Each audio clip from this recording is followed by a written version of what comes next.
Nel viaggio di oggi visiteremo il memoriale di Dachau. I memoriali in tedesco hanno un nome preciso, Gedenkstätte. Gedenk commemorativo, Stätte luogo.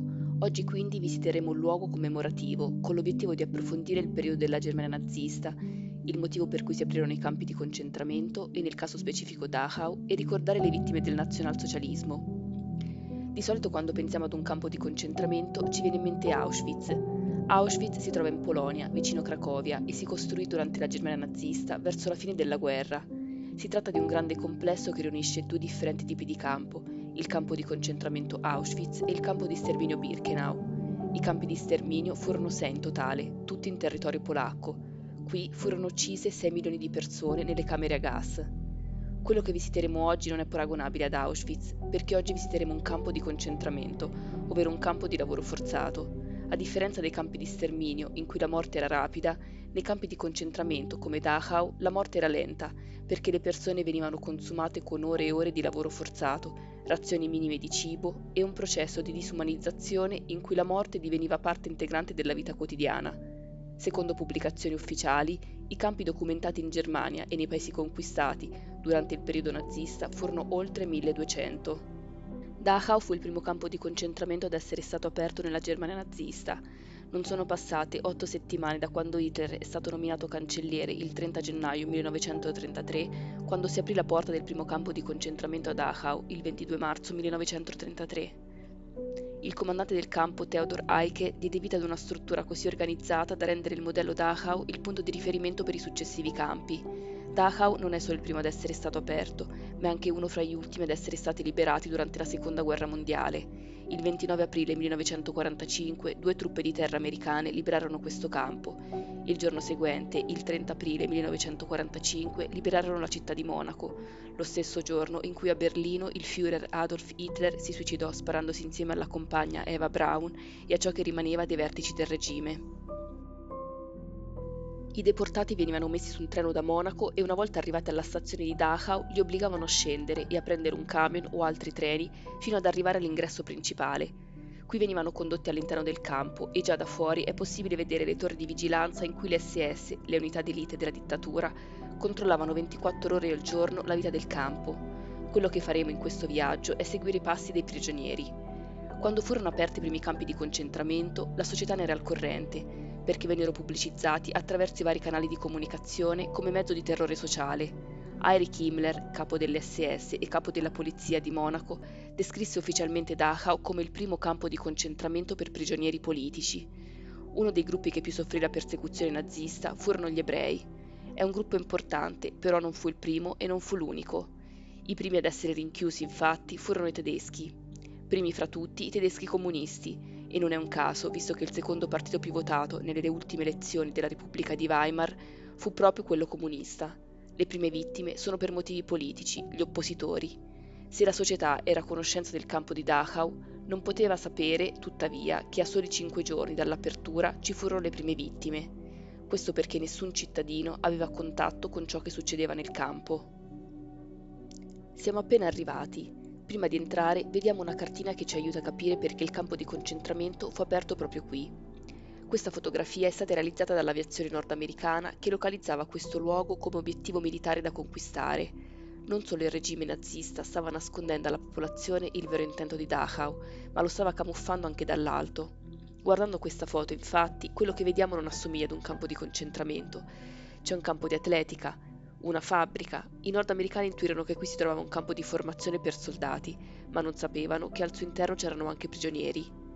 Questa mappa inoltre ci aiuta a capire la logistica del campo di concentramento. Oggi è possibile visitare la parte A e la parte B, ovvero il campo di prigionia, i crematori e le camere a gas.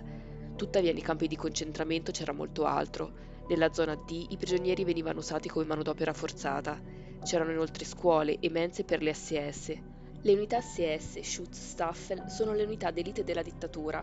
All'inizio erano 200 persone con l'obiettivo principale di essere fedeli e proteggere fino alla morte il Führer Adolf Hitler. Nel 1945 le SS contavano oltre 400.000 persone, la maggior parte delle quali erano di nazionalità non tedesca, come ungari e cecoslovacchi, assoldati dai nazisti con l'obiettivo di gestire i campi stessi. Ma una domanda sorge spontanea. Chi fu il responsabile dei crimini commessi nei campi di concentramento e di sterminio? Ripercorriamo brevemente la struttura del partito nazista. Nella parte più visibile c'era il Führer, Adolf Hitler. Scendendo la piramide del partito c'erano altri 4 uomini importanti: Joseph Goebbels, ministro della propaganda; Heinrich Himmler, capo delle SS e della polizia di Monaco; Hermann Göring, vice cancelliere del Reich; Rudolf Hess, vice Führer del partito. Però di quelli che abbiamo nominato ce n'è uno che ebbe la responsabilità per l'apertura di questi luoghi: Heinrich Himmler. Abbiamo migliaia di documenti che attestano che Himmler prese decisioni per aprire campi di concentramento, complicare la vita dei prigionieri e ordinare sentenze di morte, come ci sono migliaia di foto che dimostrano le sue visite costanti ai campi di Dachau, Buchenwald, Mauthausen, Auschwitz e molti altri. Lì si trova l'accesso al campo dei prigionieri. Passeremo per la porta in cui è scritto Arbeit macht frei, il lavoro rende liberi, ma prima fermiamoci qui. Ciò che è da sottolineare riguardo a Dachau è che è rimasto aperto per tutti i 12 anni del regime, includendo gli ultimi anni della Seconda Guerra Mondiale. Non fu solo un campo di prigionieri, ma incorporava anche l'edificio in rosa che vediamo e che è patrimonio della Prima Guerra Mondiale. Perché Dachau si installò qui in presenza di antiche fabbriche abbandonate?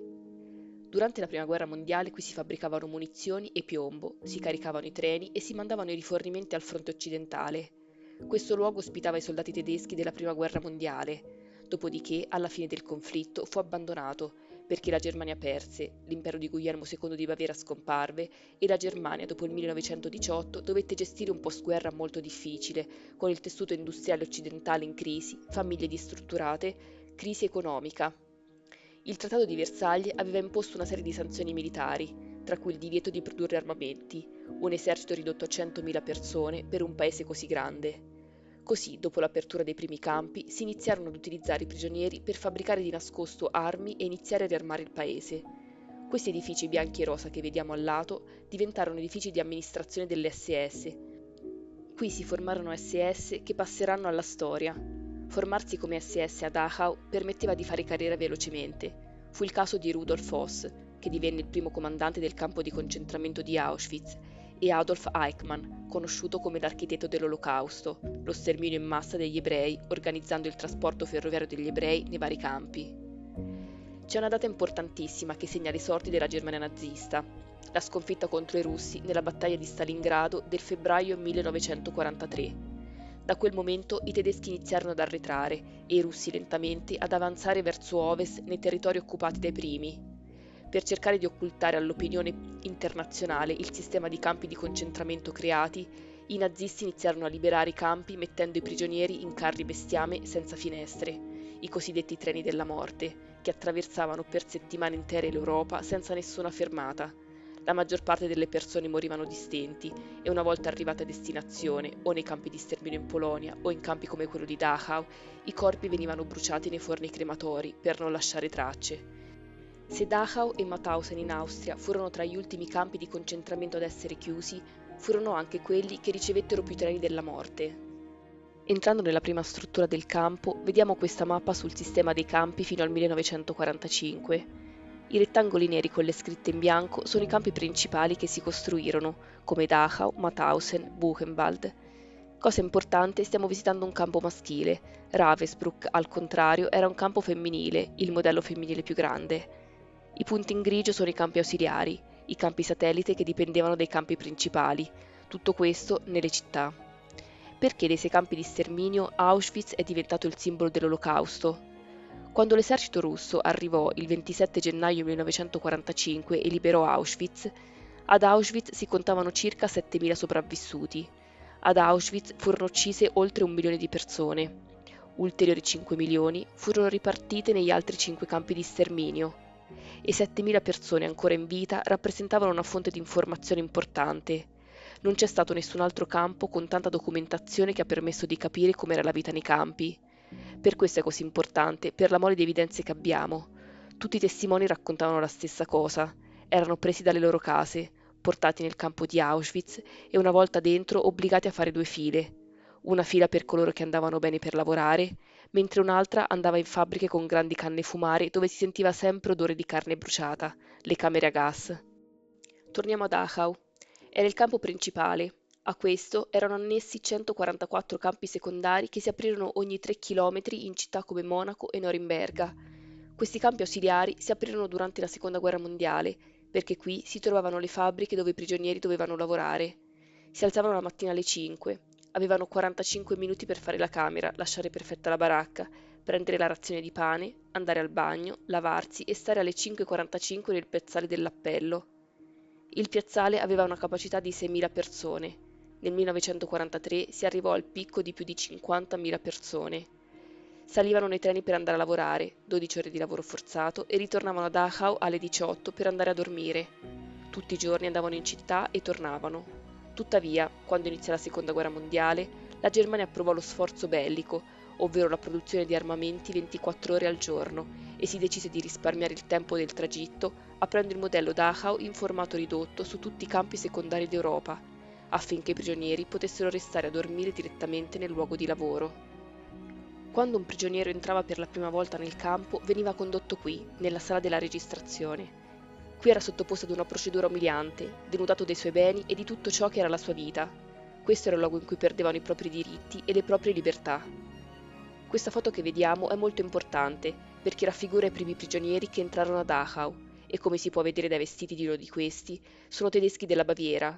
Le prime vittime della Germania nazista furono i tedeschi stessi, appartenenti al Partito Comunista o Socialdemocratico, deputati nel Parlamento bavaro. Una volta spogliati dei loro averi, i nuovi arrivati, nudi, dovevano recarsi nel bagno adiacente. Qui venivano rasati dalla testa ai piedi e poi lavati sotto la doccia. Dopodiché erano costretti ad indossare una divisa a righe con un triangolo e un numero, che da quel momento diventavano il loro mezzo di identificazione. Non un nome e un cognome, ma un triangolo e un numero. Sempre in questo bagno venivano applicate due tipi di torture. Quella del cavaletto di legno, il prigioniero si doveva mettere in ginocchio, veniva legato alle caviglie e dopodiché riceveva numerose vergate. All'8º colpo di bastone la carne iniziava ad aprirsi. La Phalangen, ovvero venivano appesi con le braccia ad un palo per diverse ore e questo aveva l'effetto devastante di rovinare la colonna vertebrale. Una volta che la procedura in ingresso era terminata e uscivano da questa stanza, iniziavano la loro vita quotidiana. Sveglia, colazione, pulizia della stanza, appello formazione, 12 ore di lavoro continuativo, di nuovo l'appello, cena a base di zuppa annacquata di verdure e riposo nei dormitori. Questa era la routine a Dachau.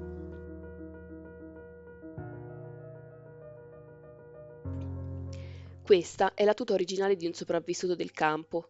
Come dicevamo prima, nella sala del registro i detenuti lasciavano tutte le loro cose. Dopodiché gli veniva data una divisa a righe e i loro nuovi segni di riconoscimento diventavano un numero e un triangolo. L'assegnazione del triangolo non era casuale, ma aveva un significato ben preciso. Non solo il colore, ma anche l'aggiunta di ulteriori elementi dall'alto verso il basso determinava la complicazione della vita e le minori probabilità di sopravvivenza. Iniziamo con i colori. Triangolo rosso era per i prigionieri politici, intellettuali di opposizione o giornalisti contrari al regime. Non erano solo comunisti e socialdemocratici i primi che entrarono, ma anche persone che si erano opposte pubblicamente al Partito Nazionalsocialista. Triangolo verde identificavano i criminali comuni che venivano designati come capi delle baracche. Cosa significa questo?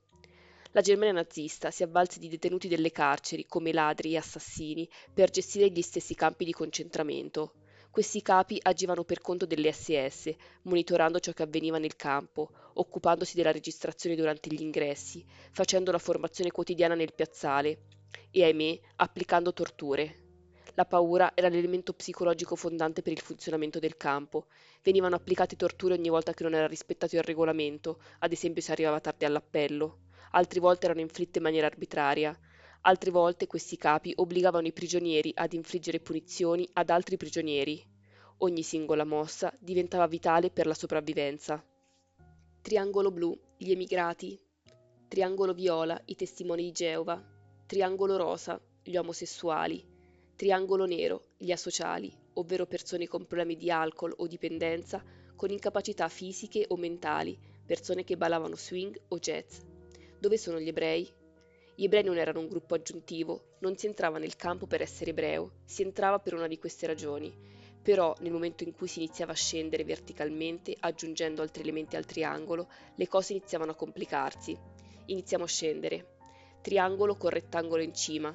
Designava i prigionieri dissidenti, coloro che non seguivano il regolamento, come non svegliarsi all'ora indicata, non pulire la baracca o la tazza della colazione.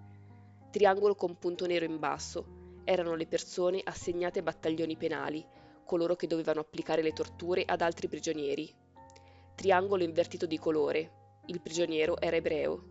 Gli ebrei non furono i primi ad entrare nei campi di concentramento, cominciarono ad entrare dopo la notte dei cristalli, 8-10 novembre 1938, e per distinguerli, sotto al triangolo visto sopra, ne veniva messo uno capovolto di colore giallo. Perché si identificavano i prigionieri con i triangoli? Perché in questo modo si formava una piramide sociale in cui non tutti i prigionieri erano uguali e le possibilità di sopravvivenza cambiavano. I prigionieri più rispettati sia dall'SS che dagli altri detenuti erano quelli con il triangolo rosso, i prigionieri politici, che avevano il privilegio di dormire nelle prime baracche così da recarsi anche più rapidamente all'appello della mattina, mentre i più disprezzati erano gli omosessuali, triangolo rosa. Dirigiamoci ora al bunker, il carcere del campo. Inizialmente era utilizzato dalle SS per interrogatori e torture. In queste celle i detenuti potevano restare per settimane o mesi. Dal 1941 fu usato anche come prigione per i detenuti speciali, personalità di alto rango come membri della società religiosa, politica o scientifica che ricevevano trattamenti migliorativi rispetto agli altri prigionieri, perché utilizzati come potenziale merce di scambio. Nel 1944 le SS costruirono nel bunker 4 Stezellen, ovvero celle che misuravano 80 x 80 cm, in cui i detenuti erano chiusi per giorni. Con l'arrivo dei nordamericani venne usata per circa 3 anni come prigione per detenere le SS che incontrarono qui, spesso giovani di 20 anni tolti dalle carceri e messi a gestire altri detenuti. Fermiamoci un attimo a visitare la cella di Georg Elzer, uno dei membri della resistenza antinazista più importanti di Monaco. Era un giovane nato nelle Alpi bavaresi e trasferitosi a Monaco dove iniziò a lavorare come carpentiere. Nel 1939, all'età di 36 anni, sentì la radio annunciare che il 9 novembre 1939 Hitler, con i vertici del partito, si sarebbe riunito a Monaco nella birreria Bürgerbräu Keller per tenere il discorso intorno alle 21:20. Si trattava di un rituale che si svolgeva ogni anno in onore delle 16 vittime del partito nazista che erano rimaste uccise il 9 novembre 1923 nel Putsch di Monaco, il colpo di stato fallito organizzato da Hitler. Georg Elz decise da solo di fermare l'avanzata di Hitler. Per un mese si nascose tutti i giorni di notte nella birreria, dove con un punteruolo scavò una nicchia nella colonna per poter inserire un ordigno. Il giorno del discorso Hitler arrivò a Monaco con il suo jet privato. Ma alla sera iniziò una gran tormenta elettrica e Hitler preferì tornare a Berlino con un treno che partiva 13 minuti prima delle 21:20. Così tenne prima del previsto il suo discorso e poi si diresse all'Hauptbahnhof, la stazione centrale di Monaco. Alle 21:20 l'ordigno scoppiò, causando gravi danni alla birreria ma mancando l'obiettivo principale. Nel frattempo Georg Elzer aveva preso un treno per dirigersi in Svizzera.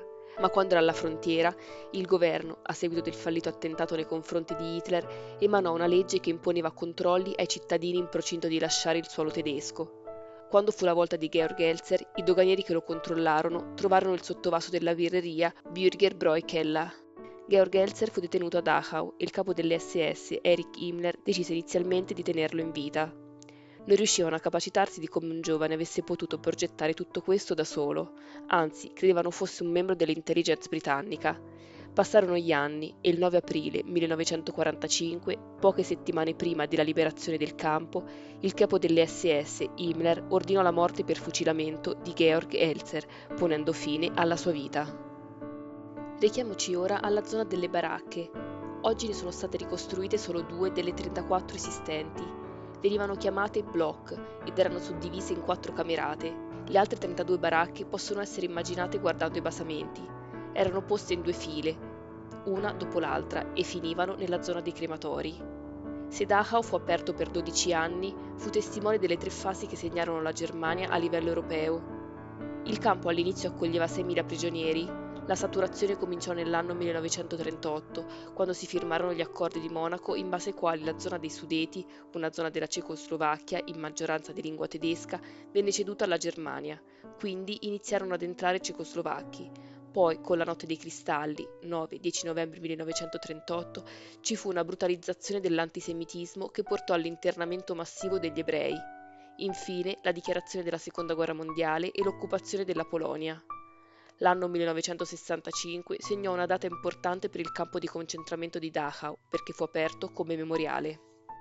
Perché le baracche sono state distrutte? Perché qui a Dachau si continuò a vivere anche dopo la fine della Seconda Guerra Mondiale. Nel 1945 arrivarono i nordamericani. Per 3 anni, fino al 1948, diventò prigione nordamericana. Quando se ne andarono, gli ex detenuti continuarono a vivere qui. Molti ex prigionieri, infatti, non avevano più nulla nei paesi di origine. Dachau diventò un nuovo campo per rifugiati, in cui le baracche si convertirono in appartamenti, gli edifici usati per la registrazione e le docce in scuole per bambini. Si avviarono piccole attività commerciali e si iniziarono a creare nuovi nuclei familiari. Lentamente, in 20 anni, quello che era stato un campo di concentramento divenne un quartiere. Quando nel 1965 si decise di trasformarlo in memoriale, si ricostruirono solo le prime 2 baracche. Ciò che rimase originale nel campo è l'area dei crematori e delle camere a gas. Siamo arrivati all'ultima parte della nostra visita, l'area dei crematori. Questa è la parte originale che non è stata modificata. È la parte più sacra del complesso. Fu costruita qui la prima baracca con i forni crematori. Nel 1941 si eliminarono i corpi di 11.000 persone. Tuttavia, nel 1942-43, quando la Germania perse Stalingrado e cominciò ad arretrare, iniziarono a mandare qui i treni della morte provenienti dal resto d'Europa e carichi di corpi morti da far scomparire. I forni non erano capaci di allevare il problema dei cadaveri prodotti nel campo e provenienti dai treni della morte. Di conseguenza si decise di costruire la baracca X, entrata in funzione nel 1943, che comprendeva stanze per la disinfestazione degli abiti, 4 forni e una camera a gas, mascherata da doccia, Brausbad. Entriamo. Si accedeva per la porta sinistra, in cui c'era la stanza per la disinfestazione degli abiti.